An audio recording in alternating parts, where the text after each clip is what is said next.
Tuluyan ang nagbabala si Coach Sean Chambers sa Gilas, Pilipinas matapos nitong saksihan ng World Cup Qualifiers draw na isinagawa sa Doha, Qatar.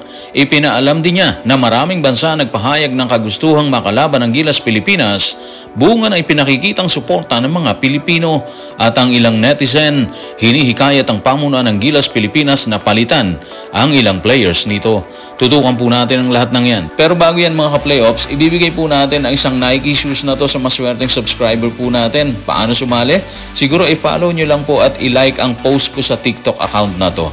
Kailangan nyo po akong i-follow dyan kasi dyan po natin i-announce ang winner ng Nike shoes.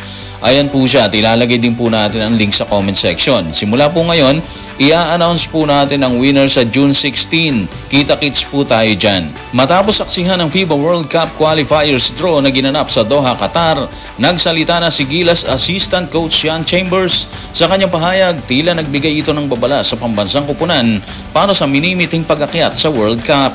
Narito ang kanyang pahayag. Tutukan natin si Assistant Coach Sean Chambers sa report ni Kinito Henson sa Philstar. Walang madaling ruta sa FIBA World Cup. Sa huli kailangan nating talunin ang magagaling na kupunan. Para maging isang kakumpetensya sa pandaigdigang entablado, kailangan nating patuloy na patunayan na karapat-dapat tayong mapabilang sa usapan. Wala talagang madadaling laban dyan. Actually, totoo naman yung sinabi ni Coach Sean Chambers. Walang madaling ruta pagpasok sa World Cup. Dito pa lang sa Asia Cup ang bigat na, di ba? Kailangan hindi ka basta-basta matatakot sa kalaban. So, babala na talaga to ni Coach Sean Chambers. At alam na alam ng grupo ni Coach Tim ang lahat ng yan. Alam natin malayo pa, di ba? Dadaan pa yung Asia Cup sa August bago ang schedule na windows ng World Cup Qualifiers. Pero kahit sobrang layo or tagal pa nito, hindi pwedeng isang tabi ang dadaanan ng grupo ni Coach Tim para lang makakuha ng isang pwesto sa World Cup sa pamamagitan ng qualifiers. New Zealand, Australia at Guam ang unang sasalpukin ng Gilas. Tapos niyan, sasagupa sila sa ibang grupo. Pero wag muna nating isipin na ibang grupo. Dito muna tayo sa grupo nila mag-focus, di ba? Ang bigat ng Aussie eh. Tapos New Zealand din. Dito pa lang sa dalawa na to, hirap na sigurado Gilas, Pilipinas dyan. Kakailanganin nila ng matinding training, determination at tamang formula para basagin ang dalawang kupunan na yan. Ang tanong, handa ba tayo or meron ba tayong ganon? Una, konti lang ang panahon nila sa practice eh. Pangalawa, may injured player pa sila like si Kai Soto na sinandala ng grupo ni Coach Tim sa Asia Cup Qualifiers. Yung iba kulang sa playing time or exposure na rin. Kaya kapag pinasok na sila, hindi sila makakamada kagad. Wala sila sa rhythm.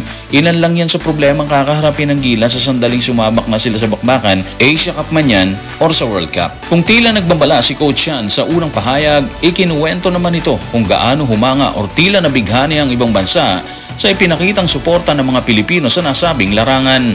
Ayon pa sa kanya, lahat umano ng bansang dumalo sa event ay umaasang makakaharap ang Gilas, Pilipinas. Narito ang kanyang paglalahad. Tutukan natin si Coach Sean sa report ni Kinito Henson sa Philstar. Ang mga tagahanga ng basketball sa Pilipinas ay itinuturing na pinakamahusay sa mundo. Katabi ko ang Poland at New Zealand noong draw. At namangha sila sa dami ng mga Pilipinong dumalo. Lahat ng kinatawan ng iba't ibang bansa ay umaasang kami ang makakalaban nila. Alam nila, tsak na dadagsa ang mga Pilipinong taga-suporta. O mula kay Coach yan, katabi niya yung representatives ng Poland at New Zealand at ayon sa kanya namangha yung dalawang bansa sa pinakitang suporta ng Pilipinas sa bakbakan. So kung maalala nyo, naglaro ang Gilas at Poland bago pa ang Olympic qualifying tournament, di ba?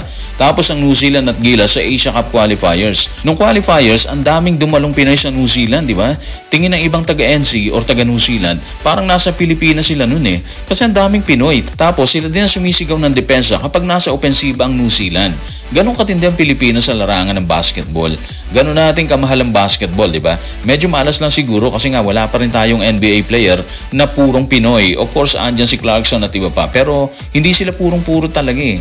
Hindi sila dito lumaki sa atin. Anyway, dun sa tinura ni Coach yan na umaasa ang ibang bansa na makakaharap nila ang Gilas bago pa ang isinagawang draw, nagpapatunay yon na bukod sa Filipino fans, alam nila na may kakayahang lumaban ang nasa hanay ng Gilas, Pilipinas. Alam nila na matcha-challenge din ng sobra yung mga players nila.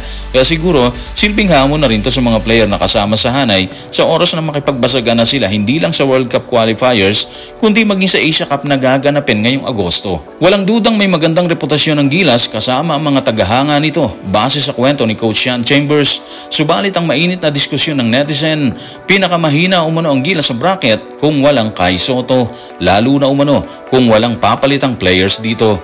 Narito ang mensahe ng isang netizen sa issue. Tutukan natin si Anonymous sa comment section ng Playoffs sa Playoffs YouTube channel. Kung wala si Kai, Gilas pinakamahina sa bracket. Sure, kangkungan. Lalo na kung walang papalitan sa mga players ng Gilas. Palitan si Perez, si Thompson, si Optana. Ipasok si Kiambao, Abando, Brown, Kwame. Diyan medyo may laban. Pero kung dati pa rin, sure ang tambak sa lahat ng laban. Swerte na lang kung manalo ng isang beses. Well, siguro given naman na yun na kailangan talaga si Kai Sotto sa Gilas. Ang problema lang talaga, meron siyang injury. Hindi natin alam kung pwede na siya sa World Cup qualifiers eh. In case na pwede na siya talaga, medyo magiging maganda ang hanay ng Gilas Pilipinas. Sa sinabi ni Anonymous na kailangan palitan ng ibang players katulad ni Optana, ni Perez, ni Thompson, parang malabo ata yun. Malabo kasi base kay Coach Tim wala siyang planong palitan ng players. Sinabi niya dati yan kaya medyo mahirap na maipasok si Abando, si Brown at si Kwame. Para naman sa akin, siguro magtiwala muna tayo sa proseso. May programa silang sinusunod eh. Alam nila kung ano ang gagawin at dapat gawin sakaling kailangan nilang magpalit ng players. Siguro kung meron man na dapat baguhin, para sa akin pa rin is yung playing time. Hindi suggestion to tingin lang natin to kasi malimit. Hindi talaga nagagamit lahat ng players sa bakbakan eh. Yung iba nananatiling nakaupo na lang sa bench. So siguro panahon na para gamitin ni Coach Tim ang lahat ng kanyang players para hindi masyadong pagod ang mga key players niya, di ba? Kapag kasi pagod na pagod ang players niya, wala silang mailalabas na magandang production dyan. Matatalo at matatalo lang talaga sila. Of course, alam ni Coach Tim ang lahat ng yan. Pero may sarili pa rin kasi siyang strategy eh.